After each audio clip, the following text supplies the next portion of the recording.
Hey viewers, my name's Kara. I'm your host for Tuesdays here on Pagan Perspective. Welcome to July 2018. This month we are once again covering some throwback topics, things that we have done in the early years of the collab that maybe we haven't done in a while.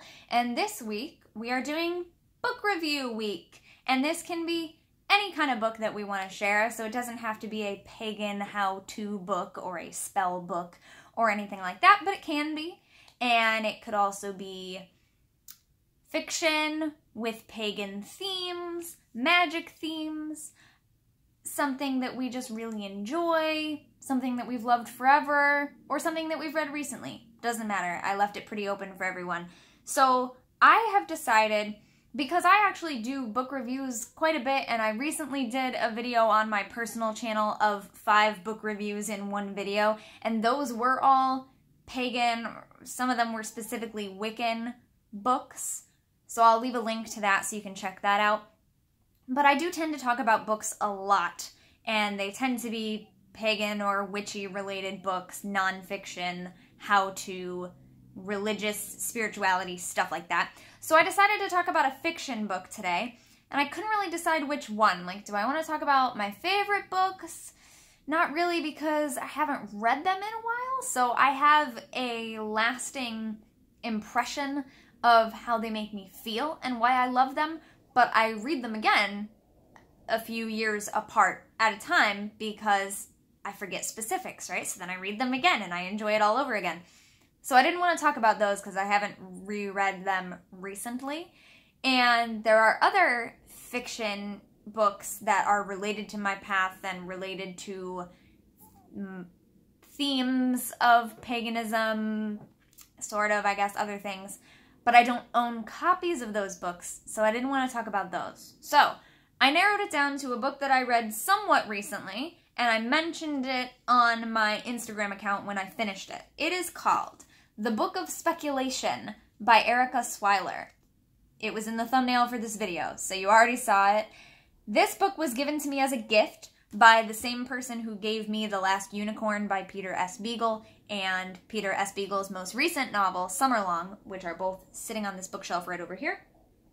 And this friend of mine, someone I work with at the theater, and they tend to give me books after they get them and read them if they think I will like them.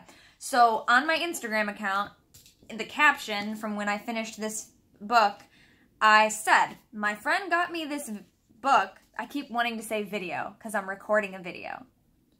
No, this book. My friend got me this book because it has to do with carnivals, mermaids, family history, mystery, 2 different time periods, librarians, and tarot cards. Mostly my friend got it for me or gave it to me after they read it because of its involvement with tarot cards, to be fair.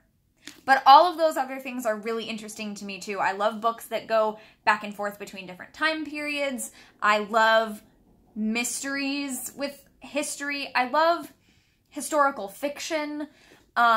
This is not historical fiction, but I mean, history as a subject in school wasn't really that interesting to me because there was nothing that really made me be interested in it. But I love books that have to do with history and stories where characters are trying to figure out their history, their family history, stuff like that.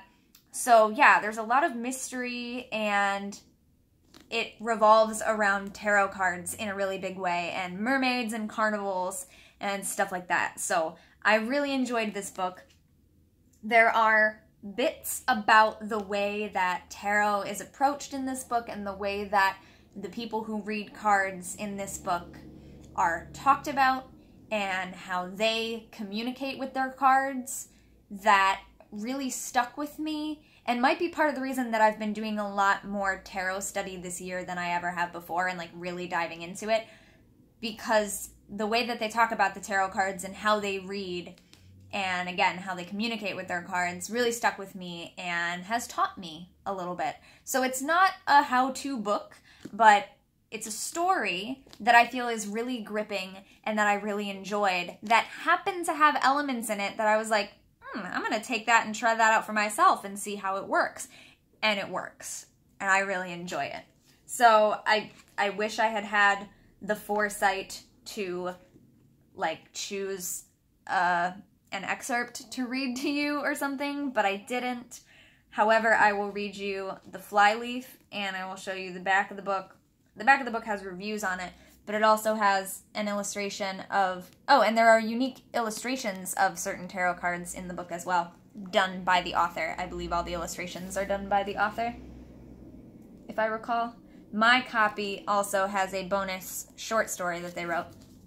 But anyway, it's an illustration of the Tower, which is one of my main cards in numerology, if you've heard me talk about that before. And a little illustration of a mermaid down there. Mermaids are very in right now. This is the carnival type of mermaid, but no spoilers there. So the flyleaf says, up in the top first, it's a letter. Dear Mr. Watson, this has nothing to do with Sherlock Holmes, by the way. Disclaimer. Dear Mr. Watson, I came across this book at auction as part of a larger lot I purchased on speculation. The damage renders it useless to me, but a name inside it led me to believe it might be of interest to you or your family. ... And then the description itself. One day, a mysterious old book arrives on Simon Watson's doorstep on Long Island Sound. Filled with elaborate script, sketches, and whimsical flourishes, it tells of doomed lovers and generations of circus mermaids who have drowned, just like Simon's mother, on July 24th, which is just weeks away. I'm getting chills as I'm reading the flyleaf when I already know the story. As his childhood friend and fellow librarian Alice looks on with alarm, Simon becomes increasingly worried about his sister who ran off to join the circus 6 years ago. Could there possibly be a curse on his family? What secrets are hidden in this fantastical book, and will those secrets doom or save the remaining Watsons? So that's not spoilers, that is the flyleaf of the book. That is the introduction that they give you to the book. If you were to pick it up and say, what's this about? Do I want to read it? There you go. My advice, my opinion, you do want to read it. I think it's great. I think you want to read this book. If any of the description that I just gave you sounds intriguing, or even just if you're into tarot cards, I think it's a cool fiction story that incorporates them. And yeah, I read this pretty quickly. I want to say I read it in a week? 2 weeks? I tend to, here's the illustration of the Three of Swords. I tend to draw a book out to make it last longer and savor it. If I get close to the end, instead of reading more chapters, I'll wait. Especially if it's like the last day and I'm like, ooh, I only have 2 chapters left. I could finish it now because I have the time, but I'm gonna wait. And I wait and I read it the next day or whatever the case may be. I like to draw out a book, and I think I read it in less than 2 weeks at least, I'll say. I don't really remember exactly. But yeah, I read this earlier this year, and I really enjoyed it. So that is my book review for this video this week on the Collab channel. Again, I do book reviews all the time on my personal channel, CuteWitch772, and I did quite a few of them recently. I have done tarot book reviews within the past year as well, so you'll find those. I have a playlist on my channel of reviews, not all of which are book reviews, but might be movie reviews, TV shows, whatever. So yeah, you can always check that out as well, but I will leave some links in the description for you.